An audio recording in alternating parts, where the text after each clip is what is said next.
Today is July 18th, 2013. My name is Phil Hernandez. I'm interviewing Dr. Greg Jaramillo. Dr. Jaramillo is a Colorado native and has been a physician for some time.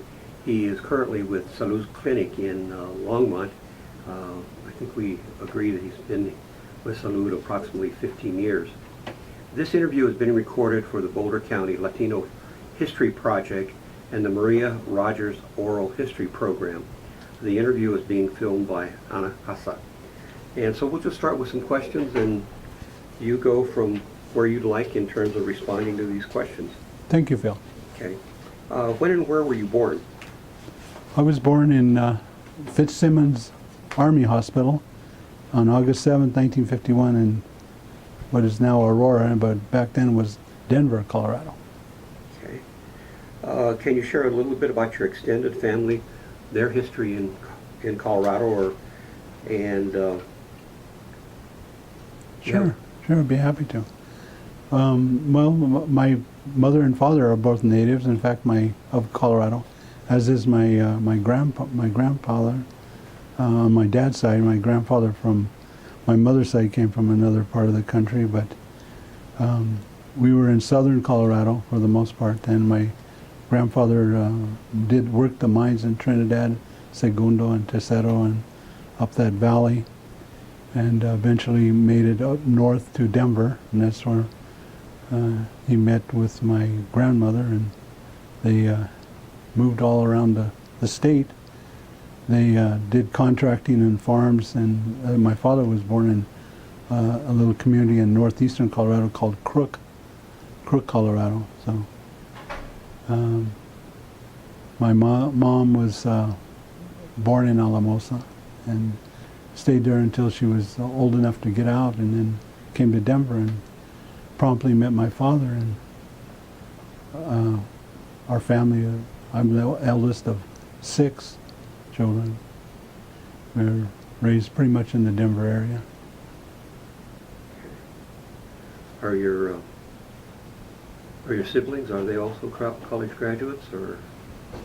Well, yeah, I do have my youngest brother is actually a college graduate, and he went to the University of Colorado and studied that in Regis College, and studied economics, and now he's works for Excel Energy. He's been doing that for a number of years as an economic forecaster. So, but apart from that, no. Education is sometimes a hard goal to meet. I've tried to get my own children to further their education, but they just don't have the interest. Yeah, that's an issue in our community. Were you active in the political and social activities in high school and college? Oh yes, those were very exciting and adventurous, and now as I look back, they were very productive days.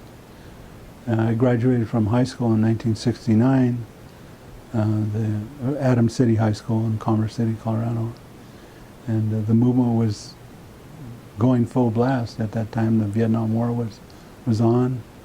Of course, Corky Gonzalez and the Crusade for Justice was right there, and I was involved, not in the crusade, but I knew a lot of the crusaders, and it was an exciting time. We took that up in Fort Collins, where we formed a lot of student organizations, and in Colorado State it was called United Mexican American Students, or UMAS.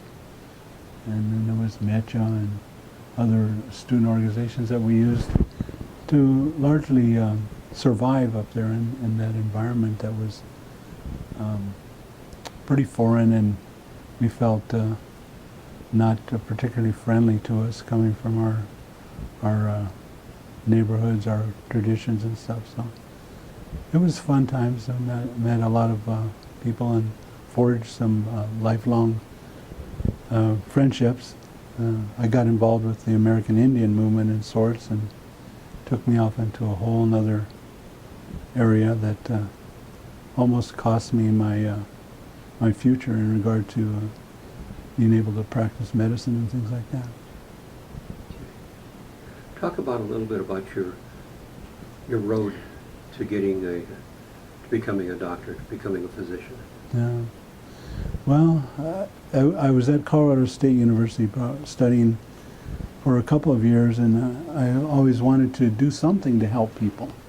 But being naive as I was, apparently I wasn't sure where to go or what to do.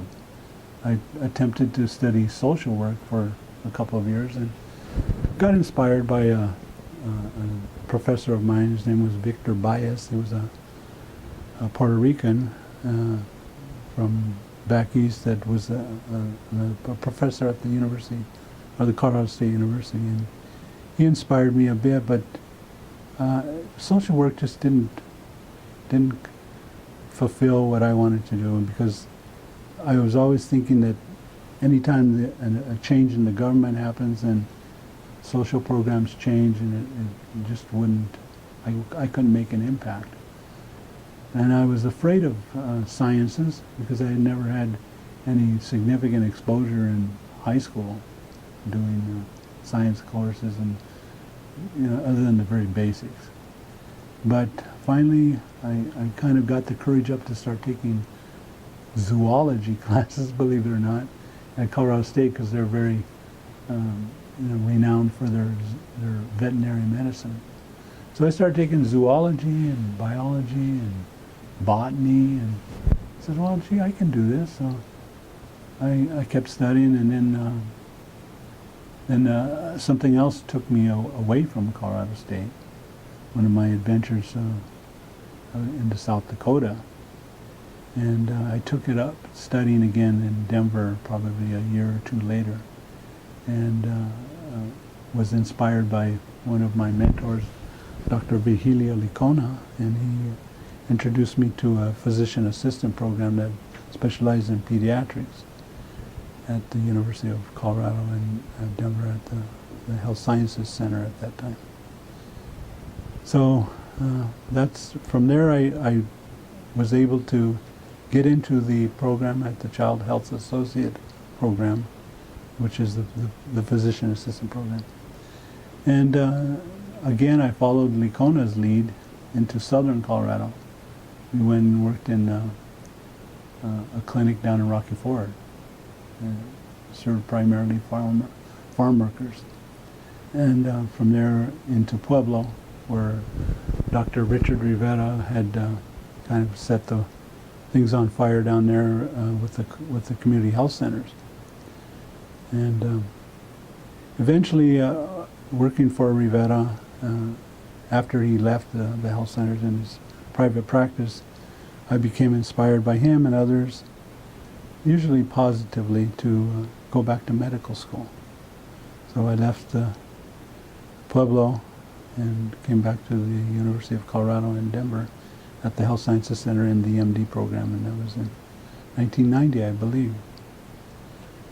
And from there I went through my standard training, and as just kind of as fate would have it, or luck, my only match in the residency program, if you know how that works, was to Clinica Campesina in Lafayette, Colorado. And that's where I ended up doing my residency. And from there I kind of liked what I experienced in Boulder County. I found it to be a unique place where people kind of work together, and I just liked the feel of it, and so when I had the opportunity later to come back up into this region, I was very pleased to come work for Salud. Out of training, I went back to Pueblo and worked for Dr. Rivera in his private practice, but just funny the way things change after I became an MD. Things just changed a bit from the role I was as a physician assistant in that practice. And time changes everything anyway, so that's how I ended up in Salud. I was looking for a way to pay back the enormous amount of student loans that I had acquired in my education. $160,000+ of debt. So it seemed at the time that Salud would offer me an option to repay my student loans. So I took the chance and came up here and found it to be a wide open opportunity. Little by little, we kind of opened up the whole. I feel the whole community for access to care for poor people, Spanish-speaking people, and we did a lot of things to open up the hospital. The hospital had never let family doctors deliver babies for decades, and I had been trained in obstetrics pretty well, and so it was an opportunity to do a lot of obstetric work, and we just opened up a lot of things here, and I believe in the Longmont with the Salud Family Health Center. So you feel like you've, not necessarily you, but the clinic itself has improved health care for poor folks in the Spanish-speaking population? Oh, there's no doubt. There's no doubt that this organization that I work for has made an impact on the well-being, the health benefit of this community. Yes. Thank you for that. I think we'd like to know what your typical day would be like. What was today like? Well, so we're here as primary care providers, family doctors. We take care of people that don't have resources, so you have to be resourceful. And so we see high volume, high need people that, not uncommon to see people that come from Mexico that they say they've never seen a doctor. In fact, that happened just earlier this week. An elderly couple came in and they said they've never seen a doctor ever.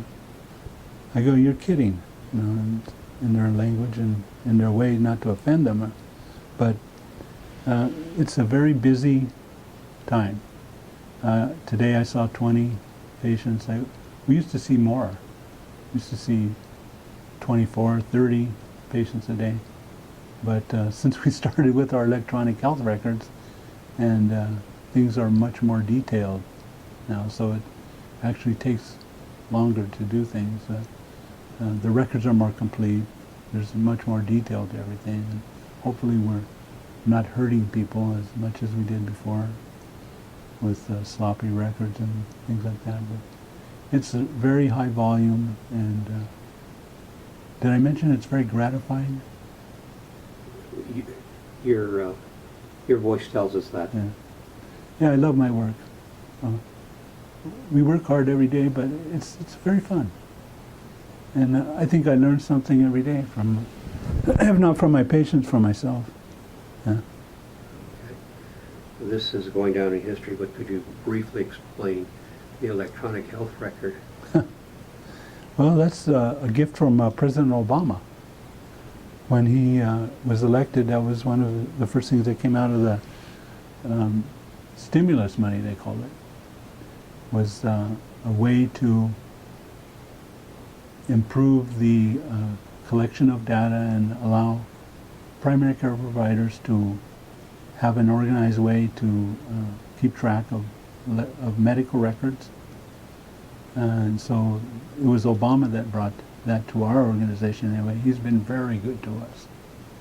We were able to outfit our entire organization, which covers 9 clinics all throughout northern Colorado, with the electronic health record and the training to do it, and that was 5 years ago. So it was a bit of a revolution in the respect of record keeping.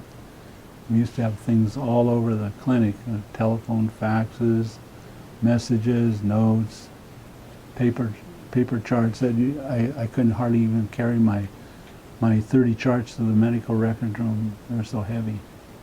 So now it's all on computer. And by the way, I'm a lousy typist, so. There we go. These records can be shared across clinics, I assume. Well, it was certainly within our system, but the idea was to transfer information to other organizations, and that occurs on a limited basis. Through a portal system, we're able to share information through our local hospital, Longmont United Hospital. But the other thing that I will mention is that since we're talking about Obamacare and this and that, that also opened up doors for people that a lot of physicians come out of medical school owing enormous amounts of money, as I did. And the National Health Service Corps kind of became bogged down in its own bureaucracy to a large extent, and Obama came in power and he streamlined that by assigning loan repayment programs to the states. So once the state took over the loan repayment programs for people that work in practices of need or areas of need, then things changed dramatically. So I am finally, now after 15 years of practice or more, including my physician assistant career, able to pay off my student loans. So, thank you, President Obama. This has not been a paid political announcement. No, not at all.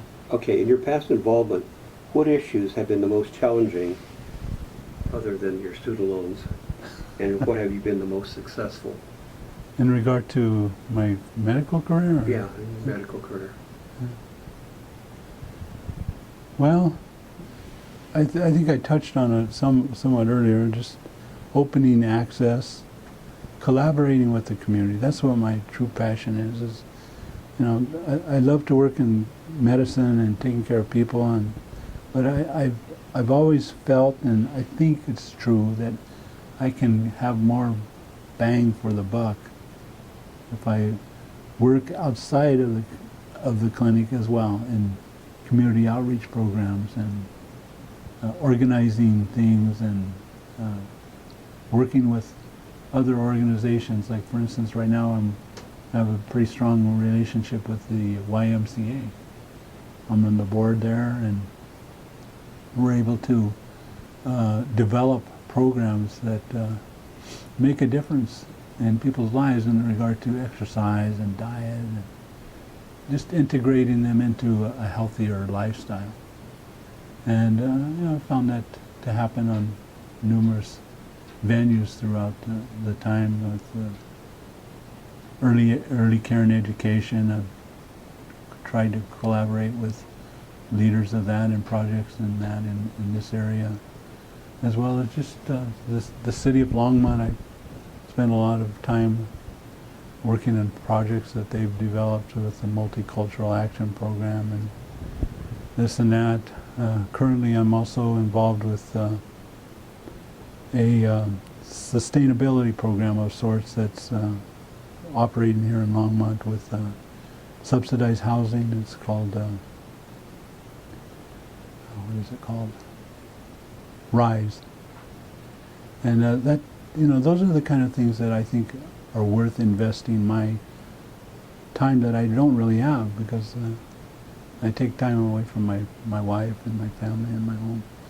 But, you know, if it can help somebody learn how to live so they can have some success in life, how to have a job, open a checking account, plan for some education in their life, those things are worth a lot. And that's the only way we're going to change things around, is to start from the beginning and fight the real war is on poverty and education and things like that. Very good. You're really involved way beyond your practice, and we thank you for that. We went into the next question. Let me ask this. What issues, in your opinion, are the most pressing for the city of Longmont, city of Boulder, and Boulder County as a whole? Do you want to go beyond the medical issue? You know, it's wide. Well, I think a very basic need is education. And I'm not talking about kids going, well, I am talking about kids going to, or young people going to college, but I'm talking about children, young children, 3-year-olds, 4-year-olds getting prepared for a lifetime of learning. And so early care and education, I think, is very important.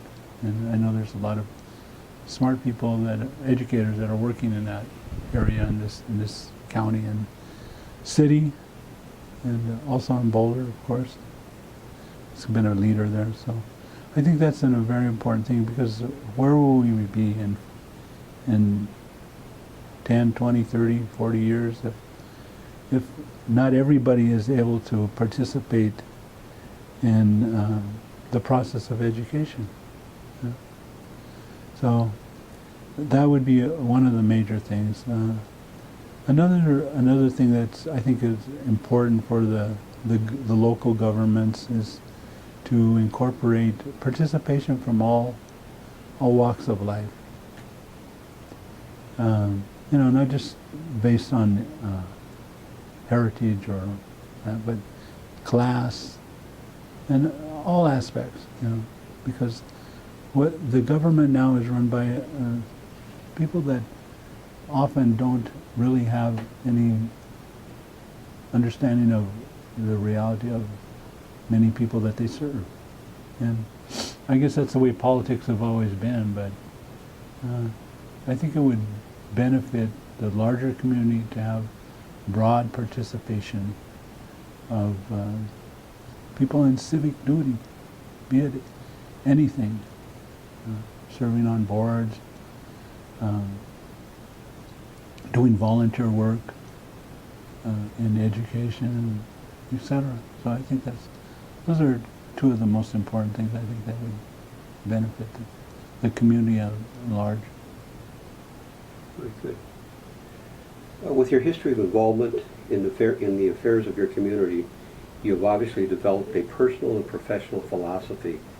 Can you discuss, or please discuss this, and how does your philosophy guide you in the manner in which you address your leadership role? Well, you're really throwing a curveball at me there, Phil. Would you mind repeating that one more time? I'm sorry. Well, your personal philosophy about what makes you go. Well, my personal philosophy is that no rest. Go, go, go. I believe activity is very important. I think it's positive. I think that's what makes things happen. That's what gives me gratification, is to go, get up and go every day and interact with people. I think there's an incredible value of relationships, In fact, I find myself in medicine, that's really what I value, is knowing people, the patient, their family, their children, their friends. I think that's a very important aspect of any kind of interaction. It's just relationships. So I find that to be a very valuable thing, is to just develop relationships, and I've done that in the community and in my medical practice as well. I don't know if that truly fits as a philosophy, but also I would say I think anything's possible. Anything is possible. So I try not to ever let the odds get me down, or I try and encourage people to go against the grain if you have to. Don't let people stop you. Don't let yourself stop yourself. That's what happens a lot of times. People stop themselves. They don't allow themselves to go. So if that's a philosophy, I guess that's where I'm at. Thank you. Who's been the single most influential person in your life? Well, there's been so many. I would say, to tell you the truth, my mother probably prepared me for some of the very basic things that I've mentioned of having enthusiasm and energy for life, to respect persons that are unalike or not like myself. So I think she very early on planted a seed that I had no idea was growing. And probably only after she left, and she died of cancer. And I think it was only then, after she was gone, that I realized what she had given me. And many times over the years, I've tried to trace it back to understand how that impacted me. But I'm going with Mom. I say she was number one, and she's had a lot of competition. Very good. What issues continue to be of interest to you, and how do you intend to address these issues in the near future? Well, I'm a medical doctor, of course, and I'm involved in community activities and stuff like that. So I think these are mixed times in regard to policy making, in regard to health care and government agencies and stuff like that. So I think health care is a right. In an environment, a country that we live in, where there's so much, there's no reason in the world why people shouldn't be able to have access to medical care for basic things, and maybe even beyond. So that's kind of a pet peeve for mine at the current time, that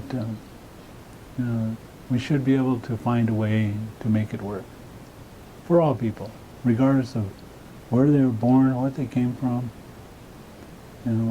what they're doing here, or any of that business, regardless of documentation status or immigration status, or certainly other things, that the barriers that have been put up. I'm going with access to health care. They call it health care reform. We noticed when we were walking in that the salute is going through an expansion. Want to talk about that? Sure, I'd love to. I was the clinic director of the current clinic here in 220 East Rogers Road in Longmont. We opened it in 2004. We came from a very small office that was a fraction of the size of this back in 2000. I joined the organization in 1998, and then in 2004 I came here as the director, and it was incredible. I mean, everything was new, and we had all this space, and the studies had already been made that we would reach our capacity within a year, and it was true. There's so much need for health care in Longmont, Colorado, that we met our capacity early on. And it was always in the plans to add on to this current facility. In fact, when we submitted it to the city government for the planning and that level of government, we submitted the addition already. So over time, we waited our time out, and 2014 is our year to finish our 100% increased capacity for the Salute Family Health Centers in Longmont. And we're going to do things a little bit differently. We've got 24 exam rooms here now, and we see 3,000 or 4,000 people a month.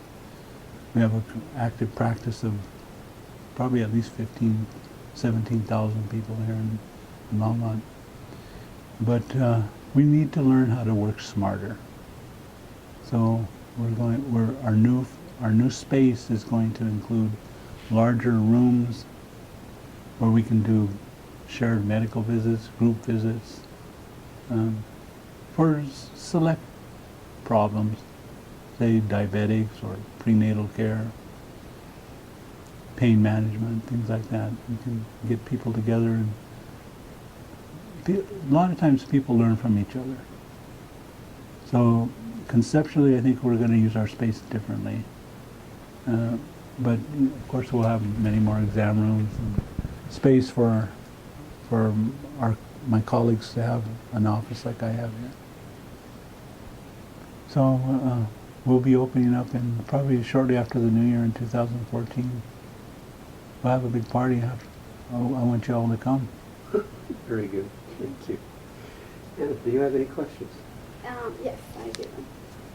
Do you guys provide medical care to people regarding our civil status? The organization that I work for, the corporation I work for, it's a nonprofit corporation. We have never turned down anybody for their legal status, their documentation. We're required to document some of that there, but it doesn't have any impact on whether they get care or not. And within the boundaries of this clinic. Beyond, there are limitations of what we can do. I have another question. Sure. What challenges did you face during your career, like education career and your medical career, as a Latino? What? Being a Latino, Hispanic, like what challenges did you face? Well, the most basic, even though I don't look like I'm not the brownest Chicano around. The most basic thing is that you're alone. I mean, I'm waiting for my nephew to graduate from Stanford Medical School to become the only other Dr. Jaramillo I've ever met. I'm sure I know there's some in New Mexico, but the numbers are just so few. So that's the most obvious first thing that you run into. You don't find anybody that's like you or that has similar experiences that you have. And then, of course, there's subtle forms of discrimination that you come up against in every respect. Especially when you go into a professional field like medicine, where it's been dominated by other classes, which include differences in ethnicity and race, of course. So people have attitudes, and you need to learn how to not so much accept their attitudes, but you need to learn how to survive. So if you need to learn when to hold your mouth, when to hold your tongue, and learn how to get along.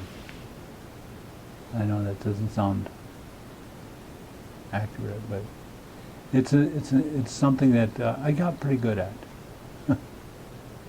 And then in regard to just academic achievement, it's incredible the amount of information that you're required to learn in a system that doesn't particularly propagate that knowledge further than a test. So I mean, it's common knowledge that when you go to medical school, you learn a bunch of facts and you regurgitate it, and then go back and learn some more, and then regurgitate that out in an examination form. So I found that very difficult as well, to have to learn things for short periods of time that are minutia, and now practicing for many years, I do the same thing over and over. And you don't utilize all of the knowledge that you have, but so that conceptually was hard for me as well. You're welcome. Okay. Dr. Jaramillo, is there any subject that we have failed to address that you would like to mention? I'll just throw this out. You know, as time goes on, I find one of my greatest challenges is actually my own health. You know, I'll share this with you. About 5 years ago, I learned that I had Parkinson's disease. So, you know, I was in total denial for a long time. And so that's a new challenge for me, to deal with my own health issues. And earlier this year I was hospitalized with what we call pulmonary embolus. So I've learned that what I've always told my patients is that you never know what's around the corner. Life is full of surprises. Live for today, not in a reckless way, but be present, because you never know where you're going to be tomorrow. So it's fun. I'm now trying to get involved with Parkinson's group. We've got an exercise program going on at the YMCA with people that have that same problem, and you know, building new relationships, building bridges. Well, Dr. Jaramillo, thank you very much for taking the time to let us interview you, and you shared some wonderful stories and some great motivation things, and we thank you. Yeah. You're a gentleman and a scholar, Bill. Thank you.